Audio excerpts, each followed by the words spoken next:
Let's be real, town planning isn't cheap, it isn't quick, and it certainly isn't fun. Well, maybe for me it is, but for you guys and your clients, it certainly isn't. What if I could teach you how to design to avoid a DA, to avoid a town planning application, in turn putting me out of a job? Yeah, you probably didn't expect me to say that now, did you? Well, in this video, that's exactly what I'm going to do. I'm going to teach you how to design to avoid a DA on a large traditional building character overlay allotment. If that sounds like it's something that interests you, then stick around. Okay, so when it comes to designing to avoid a DA, I always say you need to approach it from a position or a mindset of expecting that you will trigger a town planning application, unless you can find exemptions to cover every single aspect of what you're actually proposing. I like to think of it kind of like a puzzle. You need to find puzzle pieces to match up with everything you're doing, and at the end you need to bring it all together to create the full picture. If you're missing one of those puzzle pieces, or maybe a couple of those puzzle pieces, unfortunately it's going to trigger a town planning application. That's the point where you start to think, okay, are we going to tweak the design or modify the design to fill in those gaps and therefore to ensure you can avoid town planning? So naturally, your question is going to be, what are the exemptions? What are those puzzle pieces when it comes to large traditional building character overlay allotments? Well, that's exactly what we're going to cover off today. And we're going to use this purdy drawing right here to do just that. I knew as a kid, you know how you used to draw those little pretty houses? I knew one day they'd come in handy, right? Okay, so let's get back on track.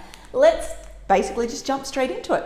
The first one we're going to cover up here, let me just write it down, raise to 9.5 meters in height. So you can literally pick that house up, raise it up to 9.5 meters in height, as long as the roof peak does not exceed that level. And it's covered by the exemptions. Happy days. Now the next one, I'll write down two together. Demo beyond ridge and extensions to the rear. Now, if you don't know what demolition beyond the highest and rearmost ridge, yes, it's a mouthful, actually means, go back and watch the previous video that we recorded on this exact topic. In super simple terms, and I really want to stress this, super simple terms, it essentially means that you can remove the rear half of the house. Definitely go back and watch that video though. Don't just act on that. The thing I do need to be clear on is that exemption only applies to standard allotments and not corner allotments. Keep that in mind. But basically, for simplicity's sake, you can remove the rear half of the house and then you can extend backwards from that rear point. Now, it doesn't matter if that extension then goes out as it goes back, that's fine. What council's actually focused on with this exemption here is the attachment point. So you need to make sure that before you go backwards, you're attaching to the rear facade, not off the sides. If you trigger the sides, unfortunately, or I shouldn't say trigger, if you touch the sides, unfortunately the exemption doesn't apply. So that combo there is massive together. Now let's go here, internal BW, internal building works. You can literally bulldoze the inside of the house as long as the outside of the house stays upright. You obviously can't go taking out all the structural elements because then the house is going to crumble and then you have issues. But as far as council is concerned, they could not care less about what is happening inside the existing house. Keep in mind, their focus is on the streetscape and making sure you preserve that original appearance of the street. So again, what happens inside? Who cares? Go for your life. Just don't bulldoze the house as a result of that. Okay, the next one we're going to go to is stairs. You can remove existing stairs and rebuild stairs without triggering a town planning application. Nice. Let's go up here. Let's go relocate. You can relocate the house from one side to the other side. You can take it forward as long as by moving it forward you still stay within 20% of the average adjoining setback of the nearest pre-1947 houses. As I'm saying it, I'm realizing it's a bit of a mouthful. Essentially, you need to work out where the nearest original pre-1947 houses are to your site, which usually is going to be probably your neighbours. Work out what their setbacks are, add them together, divide it by 2, that gives you your average. Then you multiply that by 1.2, and then you go back to your original average. Multiply that by 0.8, that gives you your 20% range that you can operate within. So you can move it forward as long as you're staying consistent with the surrounding streetscape, essentially. And then you can go backwards. So let me just repeat that again. Side to side, forward as long as you stay within 20% of the average joining pre-1947 setbacks, and you can go backwards. That's all covered by the exemptions. You're sweet there. What are we going to do next? Let's go down here and close under. So we talked in the beginning about raising the house to 9.5 metres in height. Once it's actually raised, you can enclose under the core of the upper level. So what's the core? Essentially the main body of the house, the internal areas. It doesn't include any verandas, stairs, awnings, any lightweight sort of projections. So if you've got a veranda along the front, you can't enclose under that veranda. It's only under the core of the upper level. Now, that is another big one. It's a great one. Love using that. Let's come over here. Carports. You can do a carport. Again, I need to stress we're focusing on large traditional building character overlay allotments in this video. You can do a carport that is up to 6 metres in width or a maximum of 50% of the width of the allotment, whichever is lesser. So if your block is, let's say, 10 metres wide, you can only go 5 metres in width. And that measurement is taken from the outside edge of the post to the outside edge of the post. You can have eaves hanging over that to give you a little bit extra width.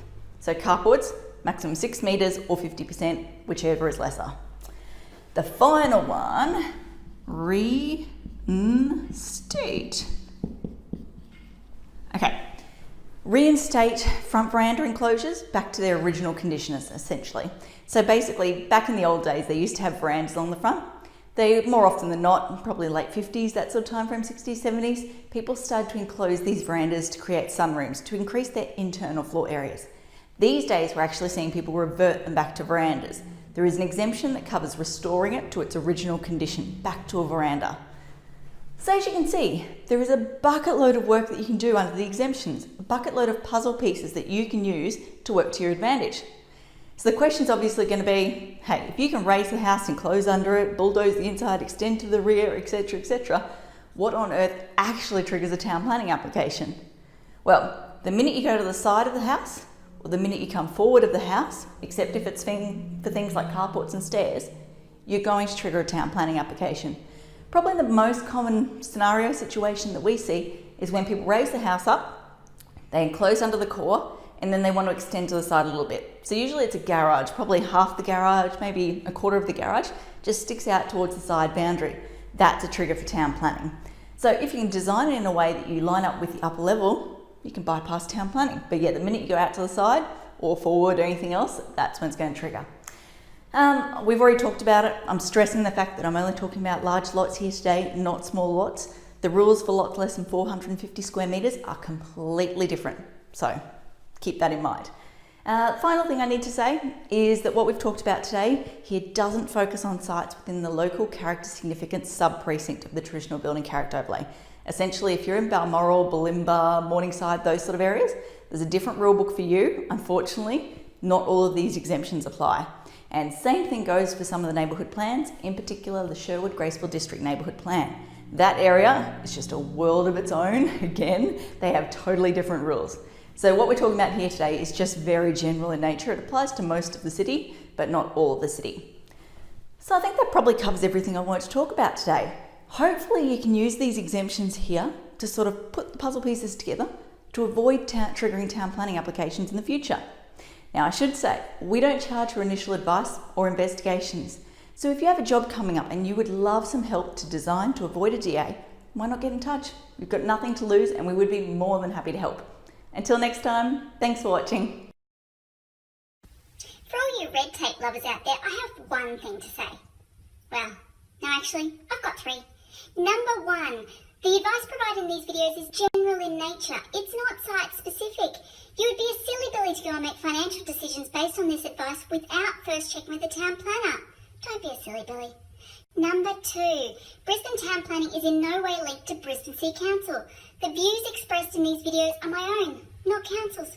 So if you don't like them, blame me, not council. Number three, what was my number three? Oh yeah, the views expressed in these videos are accurate at the time of recording. If you're watching this video back 10 years from now, the views may not be so accurate. That's all. Bye.